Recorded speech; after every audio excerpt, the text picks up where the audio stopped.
Welcome one and all. Good afternoon, Rotarians and guests. My name's Bernie McIntosh and I'm your MC for today. We would like to acknowledge the Wurundjeri and Bunurong people of the Kulin Nation and also pay our respects to Elders past, present and future and extend that respect to all Indigenous Australians present today. Thanks today will be given by past President Robert Fisher, followed by the loyal toast to be presented by President Chris. Please ensure your glass is charged.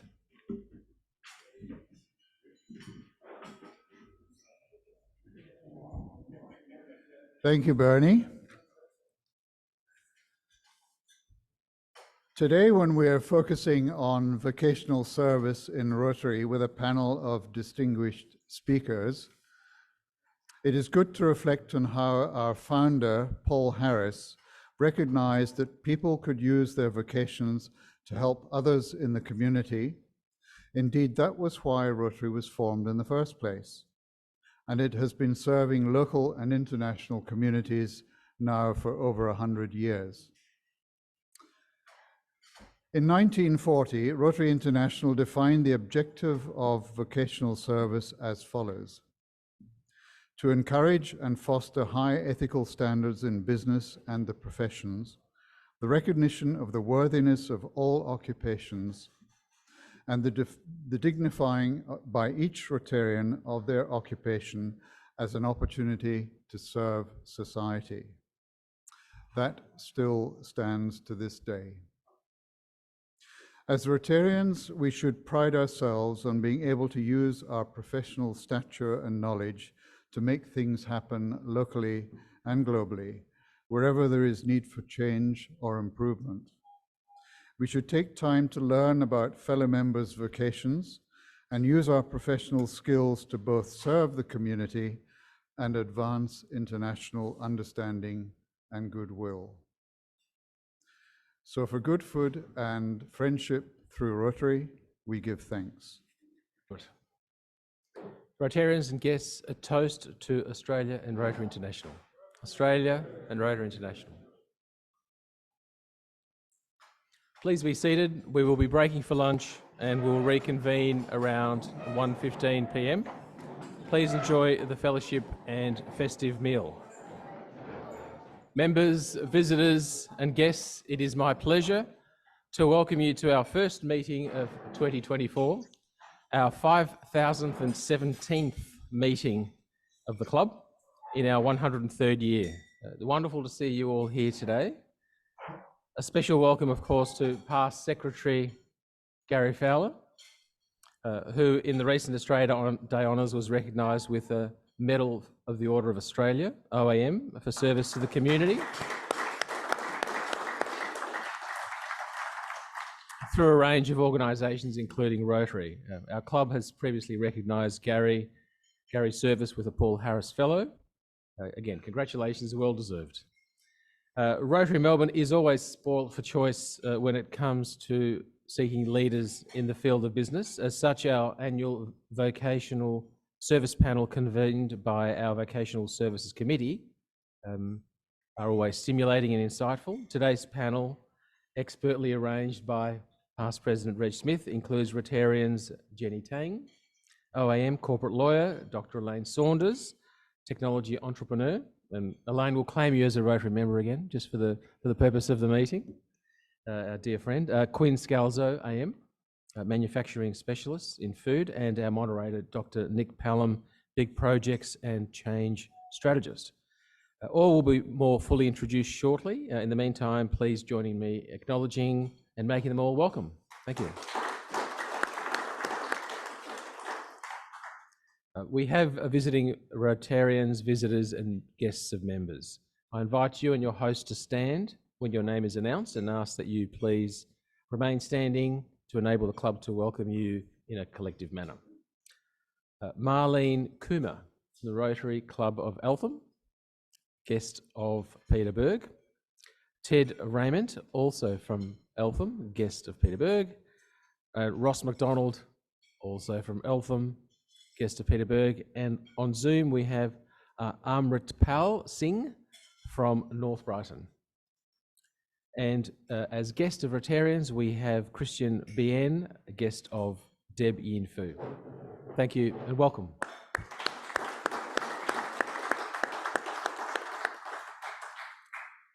Moving on to notices, happy birthday, 80 plus 1 today, for our dear member, DIK champion, Bob Glindeman. Happy birthday, Bob. And we look forward to hearing more about DIK in the next week's meeting. An update on Peter Hollingworth. Past President Robert Fisher has been checking in on Peter Hollingworth since he's suffering a mild stroke and subsequent smaller strokes. Peter is being well looked after in rehab at Epworth, Camberwell.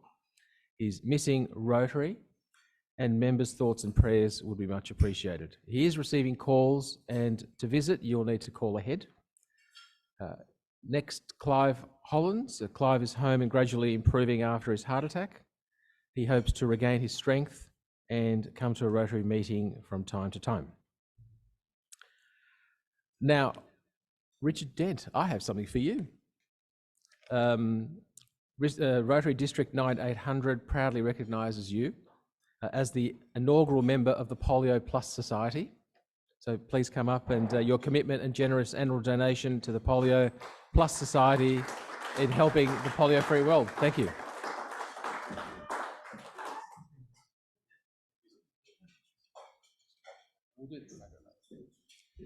Okay, so next, in a couple of weeks' time, we have the Angus Mitchell oration set for 21st February at the Sofitel Level 1 La Trobe Room. Delighted that following our 2023 blockbuster John Howard lunch, we have equally secured for this year's event the Honourable Arthur Sinodinos AO, partner and chairman of the Asia Group, former ambassador to the US 20 to 23, former Liberal Party politician. Interestingly, at that event, we will also have with us the Consuls General of the United States, India, and the Deputy Consul of Japan. Our Consul of Japan, honorary member, is overseas. We'll also have the Deputy Lord Mayor of the City of Melbourne and a number of prominent business leaders, CEOs, and charitable members of our community. So seats are limited, and there's been much outside interest with over 60 already booked. Please book today to avoid missing out.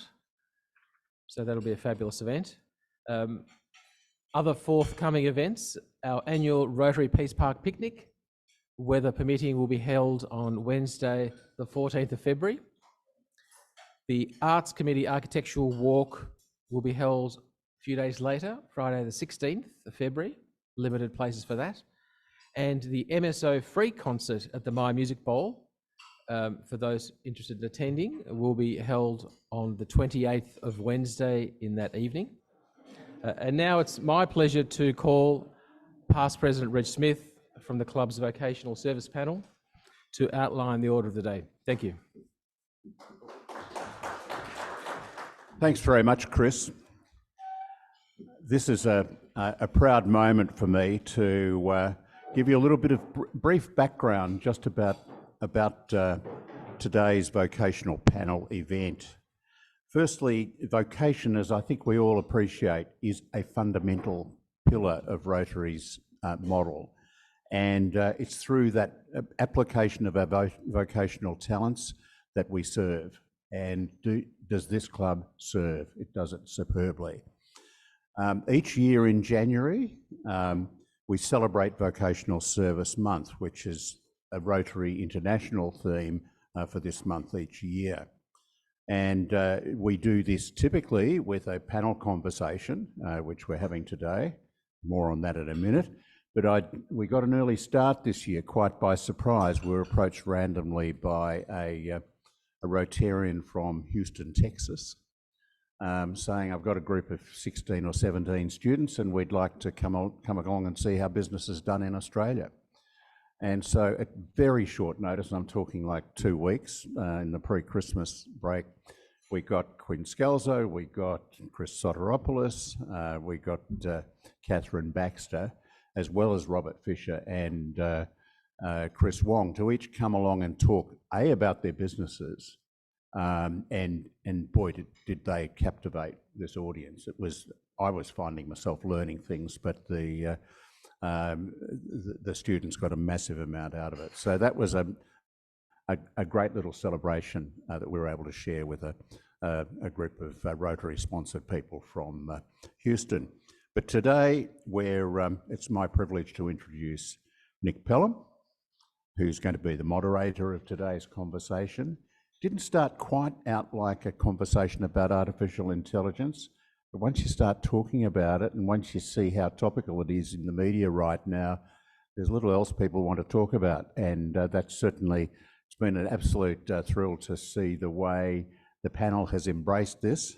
And I think you're in for a cracker of a conversation today. So I think people know Nick pretty well. He's featured in a couple of vocational panels in the past. This time he's got the job of moderating. And he's, as you well know, I think, Nick is a genuine project management expert with a PhD in the discipline, and he's been involved extensively in major infrastructure and change projects. And I think it's safe to say Nick has seen it all, and he will certainly do a good job today, I'm sure. So this conversation is going to give us a glimpse, and let's not take too much more of your time, Nick. Why don't you come up and take control of the meeting and introduce the panel members? Thanks, everyone, and what a great start to the year. We're talking about the people who actually make up this club and talking about, I reckon, the hottest topic that's going to be around for many, many, many years. And but just to sort of think, do you know it's over a month since Christmas Day? And in only a week and a half, Taylor Swift will become the hottest thing in Melbourne. 3 tickets, top dad, there you go, nailed it. So we're going to be talking about technology today, and you have to go and find some quotes on this sort of stuff because technology's always been there. So I went to a book that you might know by Douglas Adams, Hitchhiker's Guide to the Universe. And this was a quote that he said, it wasn't his book, but it's something that he came up with. He says, "I've come up with a set of rules that describe our reactions to technology." And there's 3 points. First one, anything that is in the world when you're born is normal and ordinary and is just a natural part of the way the world works. Number 2, anything that's invented between when you're 15 and 35 is new and exciting and revolutionary, and you probably can get a career in it. Number 3, anything invented after you're 35 is against the natural order of things. So we're going to have a talk about maybe things that are natural and progressive and change, but I'd like to introduce each of the panel members to come up in order. Elaine, she's a past member.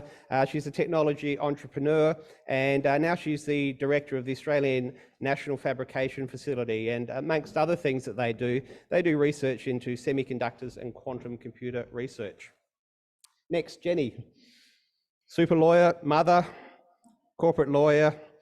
She's going to have probably a very different view of how technology actually operates and what are some of the issues that come along. And I think everyone knows Quinn, food importing, vineyards, dried fruits, probably at the other end, but you'd be surprised what Quinn's thinking about in this sort of area. So I guess what we wanted to do today was to keep it sort of fresh, new start to the year, and actually invite each of the panel members to spend maximum of 3 minutes. I'm pretty good with my time, and actually just giving their overview, just as a bit of an entree into the way that they see the world occurring in terms of technology. What are some of the issues? And then we're going to have a bit of a discussion about it, and as always, a couple of questions at the end. So, Elaine, you've got the challenge of being the first person, and that's working. Over to you. Okay, so I'll lead off. And unsurprisingly, what I'm going to start with is that in the context of technology and businesses, the hugest change ever has got to be AI. And to be honest, we haven't seen anything yet. It's going very fast. It's been around and in development for a long time. And those of you who are history buffs may be surprised or not to know that Alan Turing is considered to be the father of AI. In impact, it's up there with the printing press. It will make that much difference. And of course, it gets things wrong, but we just haven't seen anything yet. It's beginning. So AI has been in development, as I said, for a long time. It's recent technology developments that have that you don't need to know about really, that have made it suddenly leap ahead. And you've probably all had to play with ChatGPT. And the way I describe ChatGPT is that it's a bit like Netscape was to the internet. The internet had been around for about 15 years. No one was using it really. Then along came Netscape, and now we would not regard that as the hottest and best search engine. Perhaps most significantly, it's going to change all the other technologies like cybersecurity and everything. In my view, the only thing that will fight AI is AI. And it's already happening there. The IMF, interestingly, reckons that 30% of jobs will be gone in 5 to 10 years. Of course, there'll be new jobs invented. I don't know what they'll be. Our Prime Minister reckons that there's going to be a multi-billion-dollar economy built up around AI. I'm not quite sure what he has in mind. Just a couple of tricky issues, then I'm stopping. The first is that the development that's going quickly will go oh so much faster with quantum computing. So much faster. It will just blow us all away, I think. Secondly, people may not know AI has a terribly complicated supply chain. And perhaps of critical interest in that supply chain are three things. One is very, very low paid workers, and I'm talking 10 cents an hour, training the AI in various spots around the world. One is the power of the data centers in that they're enormous and very centralized. I've suddenly forgotten what the third one was. The third one is silicon chips. And you may or may not be aware that basically all silicon chips in the world are made in Taiwan. Well, 90%, and all the top end of them, which is clearly a geopolitical issue. The third thing that may possibly stop AI is that it is enormously power hungry, uses vast quantities of electricity. And Google's DeepMind uses in 1 year more electricity than the whole of Ireland. So unless we solve the electricity problem, AI will not be the huge thing that we think it will be. So there are just a few things to think about. I have to claim guilt at pushing the panel onto talking to AI because I just think it dominates everything else. Thank you very much, Elaine, for that introduction. Thanks, Elaine. In terms of how I'd like to set the scene for today's discussion, I was going to share two cases where AI has been used and poses quite a number of challenges for our community and for regulators. So in June last year in New York, there was a New York lawyer named Stephen Schwartz acting for a client in a personal injury case against an airline in America after a metal serving cart hit his knee during a flight. Schwartz did some legal research using ChatGPT without fact-checking the cases that he cited in his brief. And he asked ChatGPT if the cases were real, and ChatGPT was happy enough to say yes. In fact, they are found on reputable legal databases and are completely real. And of course, Stephen didn't go and check whether they were real, and it turned out they were not. And so they were fake cases. He cited them in court. It was incredibly embarrassing. And I think that's a clear demonstration of the misuse of and misunderstanding of what the technology is. It's not a truth filter, it's not a search engine, it's a text generator that works on a probability test. So things that sound plausible is what it produces. So as a lawyer, where those things are really important, when my junior lawyers use ChatGPT, it has to be used in a context where you can verify the answer, or you might already know the answer. So you certainly couldn't rely on it. So it's definitely got some challenges in that regard. The second case I wanted to share, and some of you might have seen on the news last night, that Channel 9, when covering the duck ban issue, had published a photo of Victorian MP Georgie Purcell, which was doctored. So it was a picture where her breasts were enlarged, she had a midriff showing, and it was not she looked at it and she's like, well, that's not actually the original photo, and I've got a tattoo on my stomach and there's no tattoo there. And Channel 9 have claimed that when they took the photo off the internet, they put it through Photoshop and it automatically altered the photo.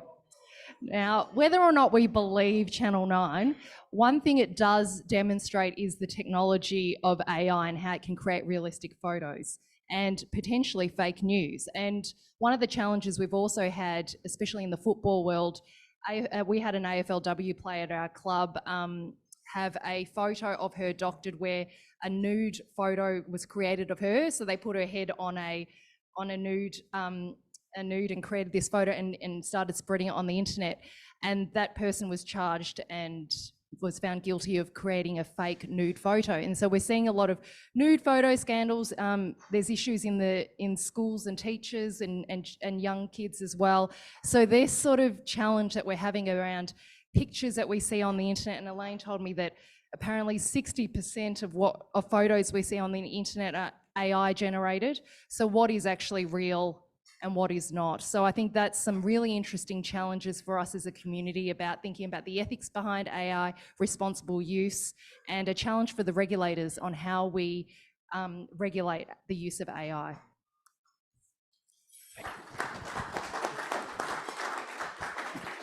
Thank you, Jen. I thought I'd start with what is AI.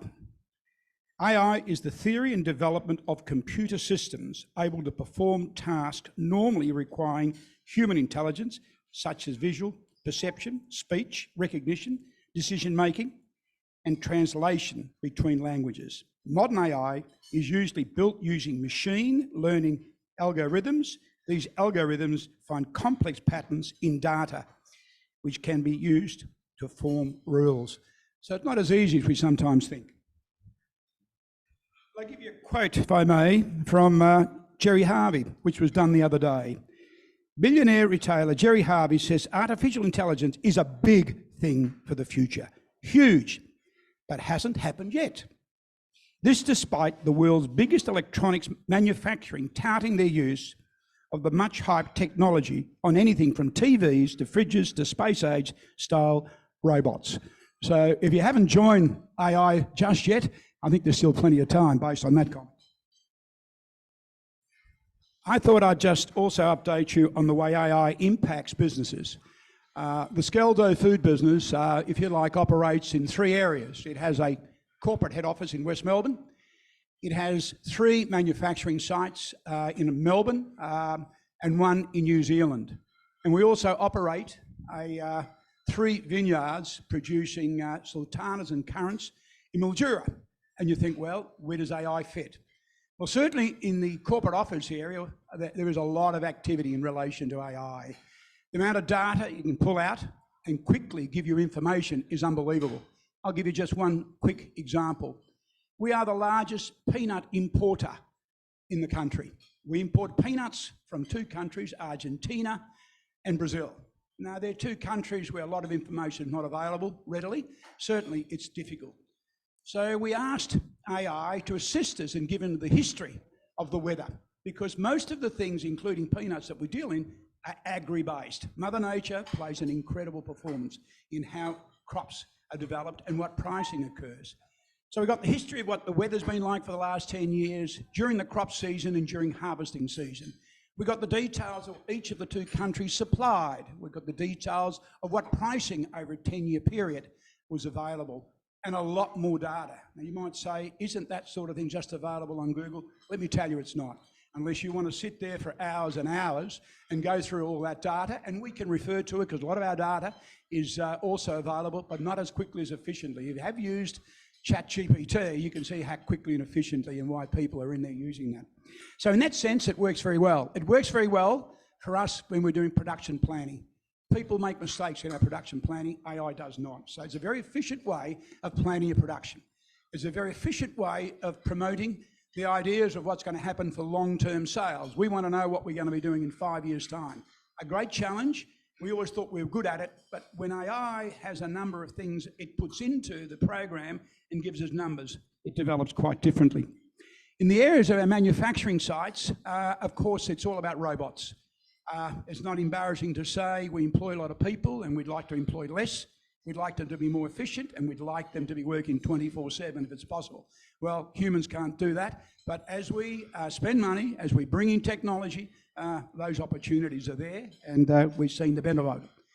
In relation to the farms, well, that's really interesting because, again, it's people, people, people. It's people putting bums on tractors. It's people that you're using to handpick the various products. We do sultanas and currants.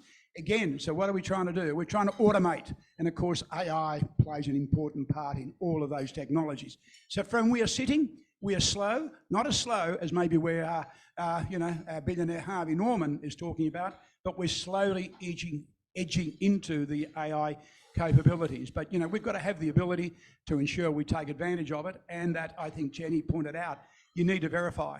Because if you want to go in there and go to ChatGPT and say, who's Skelzo Foods, let me tell you, it's not all correct. So, we need to be very, very careful. Not as bad as the photos, but you wouldn't then want to go and sort of, refer to, someone in relation to what we do.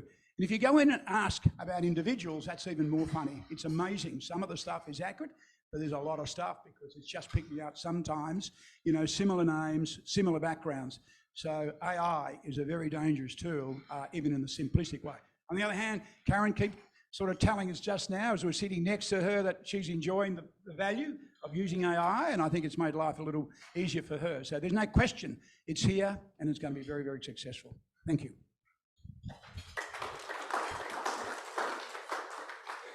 Such an interesting topic, isn't it, this one? It's so fascinating, so many elements of it. And I think in a lot of my work, I'm dealing with change. And I'm getting more and more convinced that as you go through change, it actually gets worse for a period of time. Because you're doing your groove, and it's all good, and you've got your routine, and then you've got to go and do something different. And hopefully that change actually gets better over time because it will become quicker, cheaper or faster. But there is this period where people actually need to make sense of the change, of why are we doing this sort of change. So we've put a few questions together to talk about probably the darker side, this is not good and all of that. And I think that's an important place to start, to actually make sense of what is this AI thing and what is actually going to be happening. So I've got a couple of questions. And Elaine, I might start with you in terms of kicking it off. I'm going to talk about security and privacy. And I guess, what are some of the most significant security and privacy concerns associated with emerging technologies, such as AI? I think with AI, and I have a much different view to the speed to Quinn. And quick aside there, that in the 1950s, when the transistor was developed, it was predicted that the cost would go down by half and the number of transistors on a chip would double every year. That was in the 1950s. You have 12 billion transistors on your mobile phone. 12 billion. So it will go fast, and it will be a huge challenge in security. So just a statement there is that in thinking about that is that everything that is on the internet now is in an AI database, be owned by Google or Meta or Adobe. But everything that there ever has been and ever was and ever is in those databases. If you're a picture of a grandchild, anything, it's on there. So that means that it's going to be very clever at picking passwords. If you have a company, it will be hacked. So my advice would be, you're not going to stop it. You will be hacked at some point. You must have a really, really good plan of what you're going to do when that happens. And don't leave it to the IT department. It's a corporate plan.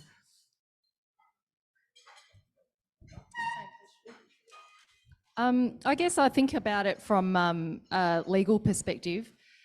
There is sort of, at the moment, I think people don't quite understand the technology. So a lot of us don't even know how we're feeding these models and who owns that information. ChatGPT is basically trained on the global internet of all the information that's out there. Some of it is also information when we input things in, are we contributing and training that, and that personal information, how is that being used? So I think there's still a lot of, I think from a regulator's point of view, they don't quite understand what that all means. And there's not like a clear terms and conditions up front about what the use of ChatGPT involves. So, At work, we've taken a conservative approach where you are not to input client details into ChatGPT, very carefully only putting public information in there. But it's a very interesting ethical question around privacy and who owns the information, because it's certainly a fascinating one, which I think we all need to figure out at some point. It's really going to be very challenging. Listening to some of the stories that some of our younger brigade at Skelzo are up to, they're trying to teach ChatGPT the way they think and the way they act. So I think it's very important to remember that although it's early, and I don't know, Elaine, what your thoughts are, but there does seem to be a possibility of being able to, with data and information that you keep feeding into, to be able to change and potentially even modify the way it feeds back information. Now, I don't know if it's just the usefulness of some of our people who are claiming that they're sort of achieving this, but I assume that if you're playing this game long enough and hard enough, and you keep repeating some of the information that you're feeding into it, does it have the ability to be able to interpret from that information that's been fed back? Actually, I think it's a really good point, and perhaps I'll answer it by saying that at OpenAI, who I'm sure you're all familiar with, they are wondering why it's getting more things wrong and saying it's already kind of escaped in terms of trainability. They're not in control anymore. And I think that that's because there are people like Quinn's team fiddling at the ends as one possibility. Thanks, team. Just an interesting sort of side note, it's a personal story on this one about my two children and what they get up to with technology. And the 15-year-old's a boy and the 12-year-old's a girl. And somehow the 12-year-old worked out if she lifted her fringe, she sort of put a boy scowl on and looked at the phone, it would think it was her brother. It's been the best party trick for her all summer. He got a haircut recently. Don't work anymore. But I think that's interesting, isn't it? That a 15-year-old versus a 12-year-old actually play around with these sort of things and are doing it. It was just a bit of fun. But you said, you've got too much time on your hands. How the hell did you work that out by doing these different facial recognitions? And why did you want to do that? And I think this is the inquisitive side. Another sort of fact that I heard about on a podcast last week was, with the old circuit boards, like in an old radio, you'd have your little circuit boards. If you pick up your phone and try to replicate the processor that you've got in there using that old technology, do you know how big that circuit board would actually be? Like the old technology where you welded it on and fiddled around and all that? About the size of a large international airport. That's how small what Elaine was sort of saying these things are getting.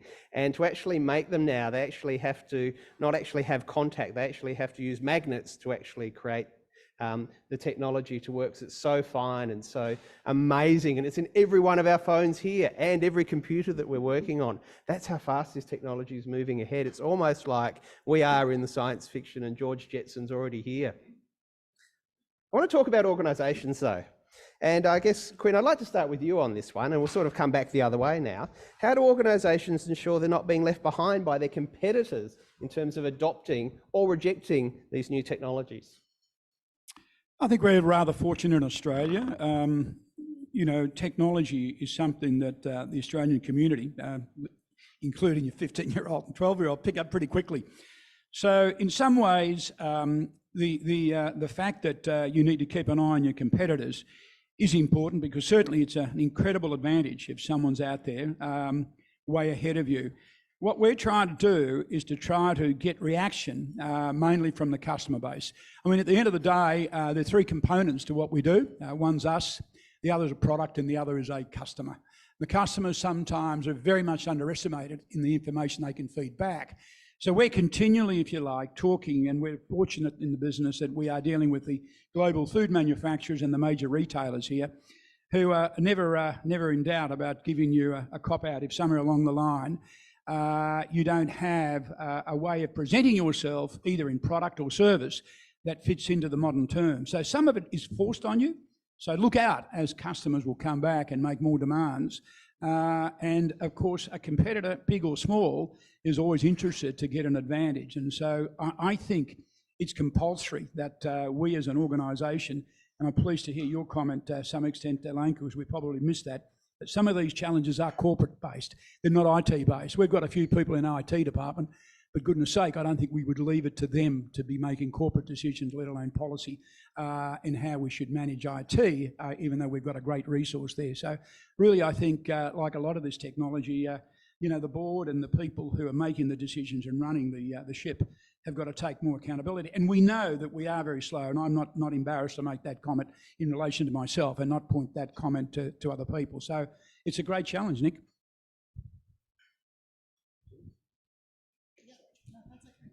I guess I'll sort of comment on this from a board perspective.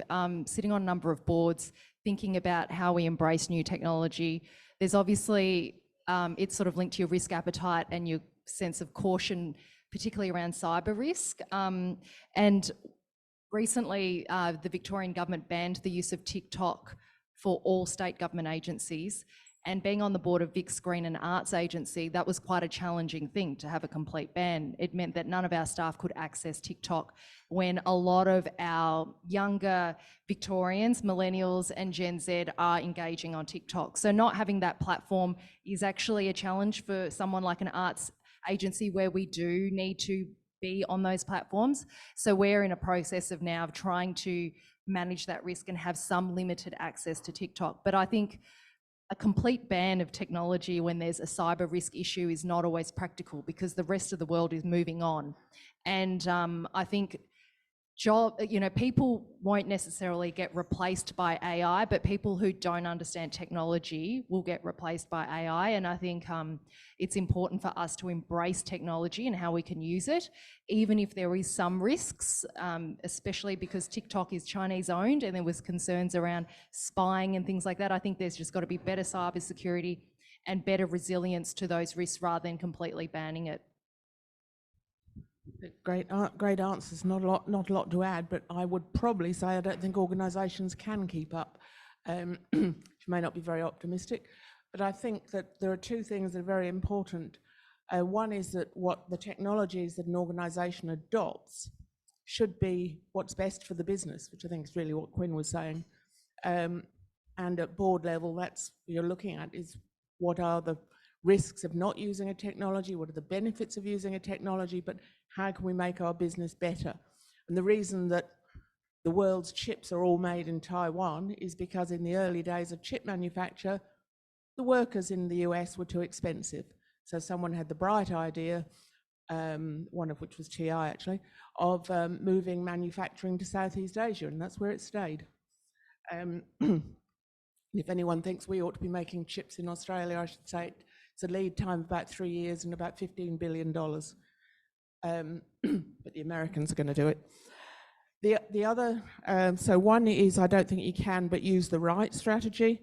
The other is I absolutely agree about risk matrix. And the other thing I'd say is really important is your organisation must have someone in it who's keeping an eye on what's going on. Again, I would say probably not someone in IT, someone more generalist, who's got a good overview of both business and technologies. And it's their role to make sure they know what's going on and to make sure the CEO and the board are informed. Fantastic. I think we might just have one more question before we hand over to the floor for any questions. I had this great idea. Wouldn't it be great to put the questions in and see what the AI came up with the response for? But we're humans and we're still here. Probably on this sort of focus of the negative side of changing technologies. And Jenny, I'd be keen to start with you, maybe because I'm married to a lawyer as well, and we talk about risk and challenges. So how can organisations balance the potential benefits of the technology with the risks and challenges? Yeah, so I guess the gains, we haven't really seen the gains of AI for the legal profession. I think we are very a conservative bunch, and we are probably not as agile as some other areas. Like I think in business, we've seen greater gains in AI. So I think for us, we have been very cautious. And also, I think the way that our work, like in terms of our work, there's sort of evolutions of models which are more domain-based and focused on legal information. So I think the first version of GPT they sort of did a study over passing the bar exam. And I think the ChatGPT 4 is the first one to pass the US bar exam.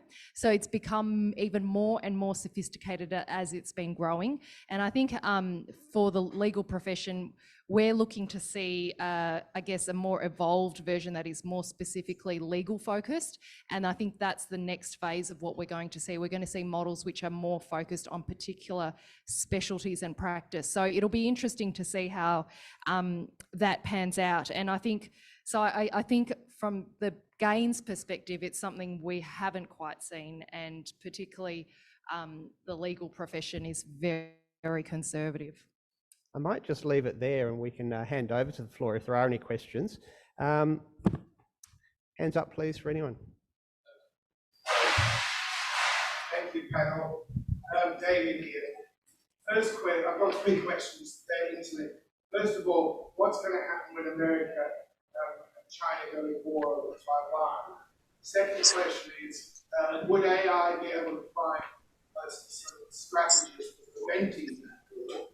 And thirdly, would AI find strategies for preventing that AI finding strategies? Elaine, all yours. I think on the last 2, you're right. On the first one, if China and America go to war, America will be pulled up in its very, very quickly, because they will run out of silicon chips very, very quickly. China already has that dominance over Taiwan and is well ahead in making chips themselves. Many of you will be aware that Biden recently passed what's called the CHIP Act, which has nothing to do with your Friday night dinner, where he's putting billions, and I can't remember how many billions, someone might remember, into building silicon fabrication in the US.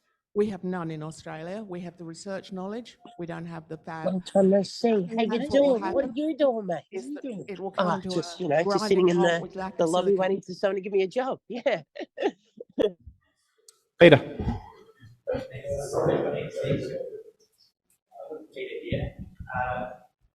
How likely do you think that AI will become an existential threat to human life? Elaine. I think it could swing either way. I think we've got other existential threats that AI could potentially solve if we ever take any notice of it. Building on Jenny's comment about passing bar exams, the current version of GPT 3.5 is measured as having an IQ of 90% in the top 10 percentile, basically, so better than 90% of the population. So AI is probably best equipped to solve that, but yes, it could well run things, and life will be very different. Thank you, Bill, for the insights. It sounds like AI is going to be a global movement affecting virtual humans. Through Rotary is a global movement, and we're looking to look at the world. What's the role of Rotary in making sure that AI has the best possibility? Go on, Queen. That's a good question, Richard. I think that the interest in something like this today clearly indicates that Rotary has to play a part. Not all of AI is going to be beneficial to the parts of the world where Rotary is very involved and currently doing some damn good work. But it will also help those countries. So if it is the underdeveloped worlds where polio is a problem or malaria is a problem, AI will help. So I'd like to believe that the so-called leaders of the gates of the world recognise that AI will be just as important as polio and malaria. So I'm rooting for, Rotary to be heavily involved in the promotion of AI. Thanks, panel, and thanks for the questions today. A quote by Arthur C. Clarke, writer of 2001, a science fiction writer: "Any sufficiently advanced technology is indistinguishable from magic." This quote is famous because it captures the essence of technology. It's so powerful and mysterious that it can actually seem like magic. But it also reminds us that technology can be used for good and for evil. Just like magic can be used to heal or harm, technology can be used to solve problems or create new ones. It is up to us to use the technology responsibly and ethically. Please join me in thanking the panel today.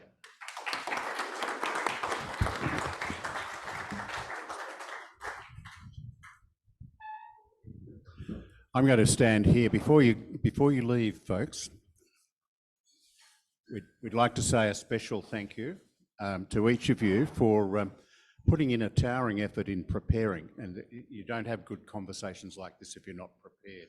So we have the 200% Australian-made Rotary 2023 socks. They are becoming iconic, and everyone wants one. A pair, that is. So Quinn, Elaine, Jenny, and Nick, thanks everyone.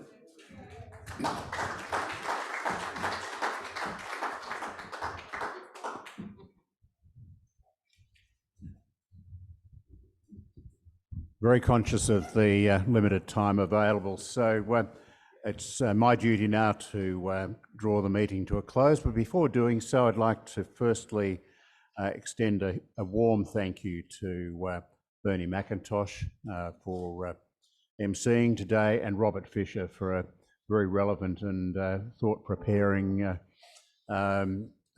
reflection. And of course, the lunch setup committee, a bit of self-praise really, because I was part of it, but we had rather a nerve-wracking establishment today because the computer decided to update and took about 20 minutes to do so. A reminder that next week we meet here again at number 35.